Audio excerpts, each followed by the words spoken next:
नमस्कार मित्रांनो, भारतीय स्वातंत्र्य दिनानिमित्त पंतप्रधान नरेंद्र मोदी यांनी 15 ऑगस्ट 2025 रोजी सकाळी लाल किल्ल्यावरून देश बांधवांना संबोधन केले। यावेळी त्यांनी काही घोषणा केल्या। यापैकी प्रधानमंत्री विकसित भारत रोजगार योजना आजपासून लागू झाली अशी घोषणा पंतप्रधान मोदी यांनी केली आहे। एवढंच नाही तर देशात स्वावलंबी बनत असून 2047 पर्यंत भारताला विकसित करण्याचे ध्येय आहे असे म्हणत त्यांनी रोजगार, उद्योजकता, अर्थव्यवस्था, लखपती दीदी योजनेवर भाष्य केले। यासह त्यांनी आज प्रधानमंत्री विकसित भारत रोजगार योजनेची औपचारिकरित्या घोषणा लाल किल्ल्यावरून केली। दरम्यान प्रधानमंत्री विकसित भारत रोजगार योजनेच्या माध्यमातून खासगी क्षेत्रात पहिली नोकरी मिळवणाऱ्या तरुणांना 15,000 रुपये प्रोत्साहनपर आर्थिक मदत दिली जाईल। त्याचबरोबर पंतप्रधान नरेंद्र मोदी म्हणाले की मी देशातील तरुणांना खुशखबर घेऊन आलो आहे।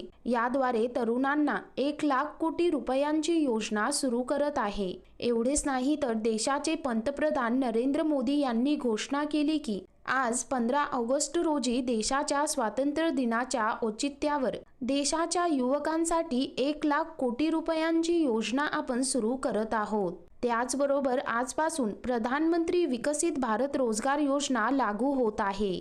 पहिली नोकरी करणाऱ्या तरुणींना 15,000 रुपये मिळणार आहे। कंपन्यांनाही प्रोत्साहनपर आर्थिक लाभ दिला जाईल असं यावेळी नरेंद्र मोदी म्हणाले।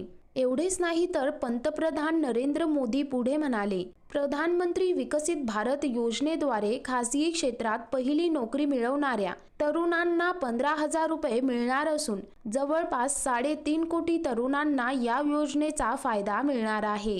या दिवाळीत मी तुमच्यासाठी दुहेरी दिवाळी बनवणार आहे। गेल्या 8 वर्षात आम्ही जीएसटी मध्ये मोठी सुधारणा केली आहे।